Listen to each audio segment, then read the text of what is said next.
Hi, Brenton here. Welcome to Feedback Friday. In today's episode, we have triathlete and triathlon coach Peter. And Peter's no slouch when it comes to his Ironman swim. He can do a 55-minute Ironman swim, which is in the low 120s. So already swimming really well. Now, in this video, I'm going to look at 3 things that I believe would help him continue to work that down and improve his technique. The first thing I'd start with is obviously body position here.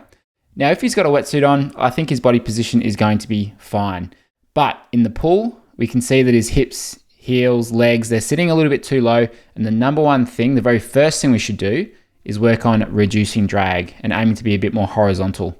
The first thing we usually check there is the head position. And you can see he's too far forwards there outside of our typical 0 to 45 degree range. So I think he'd be best looking a bit further down and just lengthening the neck, tucking the chin in slightly. So he's a bit straighter through here, rather than having so much of that lift through the head, because that can put a bit of downwards pressure on the hips. The second thing that I noticed here was that when he takes a breath, the lead arm drops down a bit too soon. So if we skip ahead for a moment and we have a look at the top down view, I like to look at our swimmers in the front quadrant. Now the front quadrant being, if we split the body into 4 quarters, got the 4 quarters there. The first quadrant, or the front quadrant, would be this one here. Now, if you're swimming front quadrant freestyle, it just means that there'll always be something in front of your head as we go through the different parts of the stroke. Now, you'll see here on his right side, he's just in that front quadrant. He's just got a finger in there. But after that, we look at this next stroke, not quite in that front quadrant. So he's not in that front quadrant when he breathes, meaning that the left arm has dropped down too soon or begun the catch too soon. We see the majority of elite swimmers and professional triathletes in that front quadrant, even if it's just slightly. Now, there are exceptions, but for the majority of swimmers that I work with, they're best being at least partly in that front quadrant. Because if we skip to this side view here, when he takes a breath here, you'll see that his body is on the side a little too much while he's going through his catch with this arm here, because this is the one that drops down a little bit too soon. And you'll notice that the movement of the arm here doesn't really connect up much at all with the body rotating back to the other side until about now, when his hand's underneath him. But we want to see the body start to rotate back a little bit earlier, preferably starting to connect up around about here would be good.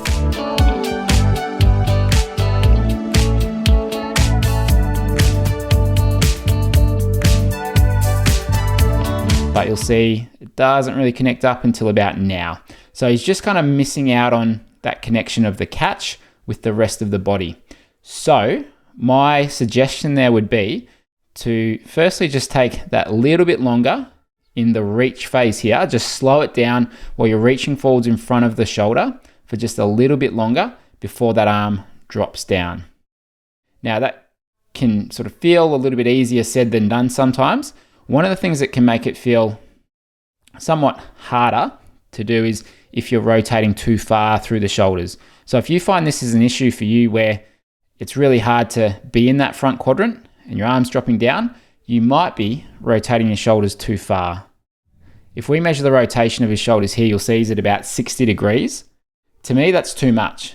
When we measure the angles of elite swimmers through the back of the shoulders with the surface of the water, we see it's 30 to 40 degrees, even when they breathe. Maximum, maybe 45, but it's typically 30 to 40.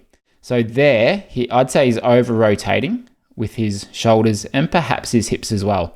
Now, it's very hard to keep this arm reaching forwards at shoulder depth for long if you're over-rotating with the shoulder, particularly if you're tight through the shoulders. So what I would recommend there is just reduce the rotation. He should probably stop rotating about here and then just be reaching forwards now, but not go that extra little bit. So that'd be the first thing there.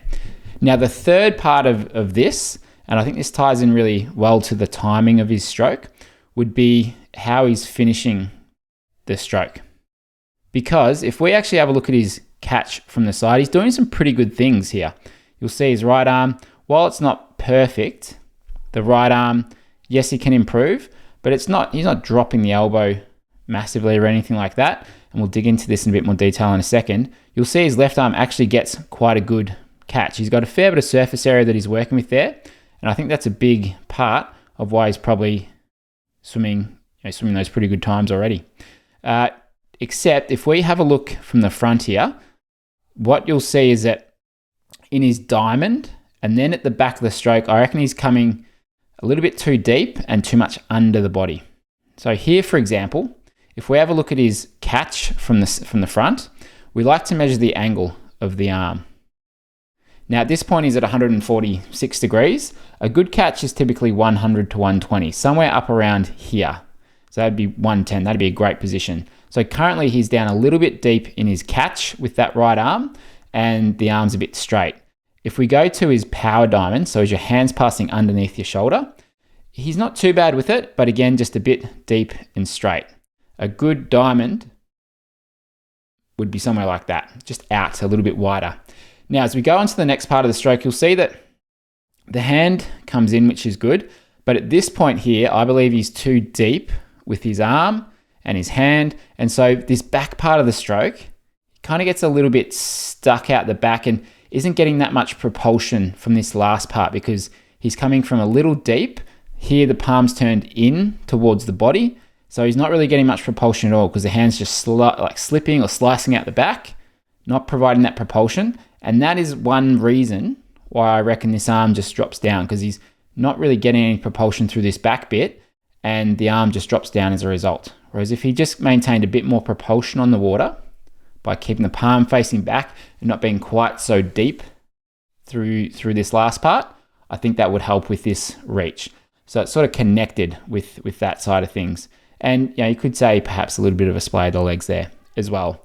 So if we just go to the side shot, just to dig in a little bit deeper to what's happening at the back, you'll see here that as he goes through his exit, that his elbow's under the water still at this point.